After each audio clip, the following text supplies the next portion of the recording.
আসসালামু আলাইকুম।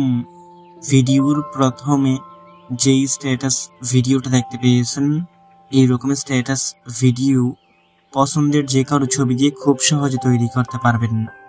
ভিডিওটাকে তৈরি করার জন্য আমাদের ক্যাপকাট অ্যাপ্লিকেশনটার দরকার হবে। অ্যাপ্লিকেশনটা ওপেন করবেন, তারপর এখান থেকে নিউ প্রজেক্টে ক্লিক করবেন। এইখানের মধ্যে আপনার গ্যালারির সবগুলো ভিডিও প্রথমে শো করবে। এখন এখান থেকে 5 সেকেন্ডের একটা ইন্ট্রো ভিডিও সিলেক্ট করবেন। এটার লিঙ্ক এই ভিডিওর কমেন্ট বক্সে দেওয়া আছে। তারপরে উপরে একটা ফটোস অপশন আছে, এইখানের মধ্যে ক্লিক করবেন। এইখানের মধ্যে আপনার গ্যালারির সবগুলো ছবি একসাথে শো করবে। এখন এখান থেকে আপনার পছন্দের 8টা ছবি সিলেক্ট করে নেবেন। ইন্ট্রো ভিডিও এবং পছন্দের 8টা ছবি সিলেক্ট করা হয়ে গেলে নিচে একটা অ্যাড নামে অপশন আছে, এইখানের মধ্যে ক্লিক করে দিবেন। দেখতে পারবেন সবগুলো ক্যাপকাট অ্যাপ্লিকেশনের মধ্যে চলে আসবে। এখন এখানে আমাদের একটা অ্যাড অডিও লেখা আছে, এখানে ক্লিক করবেন। এইখান থেকে এক্সটেন্ড অপশনে ক্লিক করবেন। আপনার গ্যালারির সবগুলো ভিডিও পেয়ে যাবেন এইখানের মধ্যে। এখান থেকে 8 সেকেন্ডের ভিডিও সিলেক্ট করবেন। এটার লিঙ্ক এই ভিডিওর কমেন্ট বক্সে দেওয়া আছে। এটাকেও সিলেক্ট করা হয়ে গেলে নিচে ইম্পোর্ট সাউন্ড অনলি লেখা আছে, এখানে ক্লিক করে দিবেন। নিচে মিউজিকটা অ্যাড হয়ে যাবে। এখন এখান থেকে আপনি প্রথম ছবি লেয়ারে ক্লিক করবেন। ছবিটার উপর 2 আঙ্গুল দিয়ে ধরে টেনে জুম করে এখান থেকে ছবিটাকে ফুল স্ক্রিন করবেন। ঠিক একইভাবে এখান থেকে আপনারা প্রত্যেকটা ছবি লেয়ারে ক্লিক করবেন। তারপর ছবিটার উপর 2 আঙ্গুল দিয়ে ধরে টেনে এরকম ভাবে জুম করে ফুল স্ক্রিন করে দিবেন। ফুল স্ক্রিন করার সময় কোনো ছবি যদি মাঝ বরাবর না থাকে, ছবিটার উপর হাত দিয়ে ধরে এরকম ভাবে ডান দিক বাদিক করে ছবিটাকে মাঝ বরাবর বসিয়ে দিবেন। এরকম ভাবে করা হয়ে গেলে আবার প্রথম ছবিটা বরাবর চলে আসবেন। এখন আমরা ছবির ডিউরেশন সিলেক্ট করব। তার জন্য এইখান থেকে প্রথম ছবি লেয়ারে ক্লিক করবেন। এইটার শেষ অংশে ধরে এখান থেকে কমিয়ে প্রথম ছবির ডিউরেশন আপনারা 0.6 সেকেন্ড রাখবেন।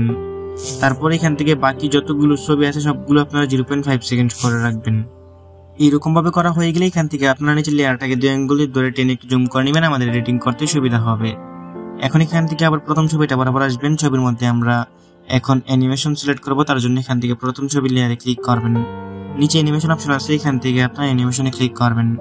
ইন ক্যাটাগরির মধ্যে থাকবেন। ইন ক্যাটাগরির মধ্যে দেখতে পারবেন রক হরাইজন্টালি করে একটা অ্যানিমেশন আছে, এখান থেকে এটাকে সিলেক্ট করতে হবে। আমার ক্ষেত্রে এখানে আছে, এখান থেকে এটার উপরে ক্লিক করবেন, এটা সিলেক্ট করা হয়ে যাবে। নিচে একটা অপাসিটি আছে, এখান থেকে এটাকে বাড়িয়ে ফুল করে দিবেন। তারপর এখান থেকে নিচের ছবি লেয়ারটাকে বাঁ দিকে দিয়ে 2 নম্বর ছবিটা বরাবর যাবেন। আবার এখান থেকে রক হরাইজন্টালি এটাকে সিলেক্ট করবেন। ঠিক একইভাবে একটা ছবিতে যাবেন, এখান থেকে রক হরাইজন্টালি এটাকে সিলেক্ট করবেন। আমাদের সবগুলো ছবির মধ্যেই রক হরাইজন্টালিটা হবে। অবশ্যই কিন্তু সিলেক্ট করার পরে নিচের অপাসিটিটাকে বাড়িয়ে ফুল করবেন, অথবা সম্পূর্ণ ছবিটাতে এখান থেকে অ্যানিমেশনটা হবে না। ঠিক একইভাবে রক হরাইজন্টালিটাকে সিলেক্ট করবেন প্রত্যেকটা ছবিতে, তারপর নিচের অপাসিটিটাকে বাড়িয়ে ফুল করবেন। সবগুলো ছবির মধ্যে সিলেক্ট করা হয়ে গেলে নিচে দেখতে পারবেন যে একটা টিকমার্ক অপশন আছে, এখানের মধ্যে ক্লিক করে দিবেন। এখন এখানের মধ্যে আমাদের আর কিছু করতে হবে না, আমাদের ভিডিও সম্পূর্ণ রেডি। আমি মিউজিক ছাড়া একটু প্লে করে দেখিয়ে দিচ্ছি। কপিরাইটের জন্য এখানে মিউজিক সহকারে প্লে করতেছি না, তবে ভিডিওর প্রথমে যে মিউজিকটা শুনতে পেয়েছেন এবং এখানের মধ্যে যত ম্যাটেরিয়ালস ব্যবহার করেছি সবগুলোর লিঙ্ক এই ভিডিওর কমেন্ট বক্সে দেওয়া আছে। এখন ভিডিওটাকে সেভ করে গ্যালারিতে নেওয়ার জন্য উপরের মধ্যে একটা এক্সপোর্টের আইকন আছে, এখানে ক্লিক করবেন। তারপর এখানে আমাদের একটু প্রসেসিং নেবে, এখানে একটু ওয়েট করতে হবে। এইখানে 100% হয়ে গেলে ভিডিওটা অটোমেটিক আপনার গ্যালারিতে পৌঁছে যাবে। বন্ধুরা, এই ছিল আজকের ভিডিওটা ভালো লেগে থাকলে ভিডিওতে লাইক করে দিবেন। নিচেই কমেন্ট বক্স পাবেন, আপনার মূল্যবান মতামত জানিয়ে যাবেন। দেখা হবে নতুন ভিডিওতে। ভালো থাকবেন, ভালো রাখবেন। আল্লাহ হাফেজ।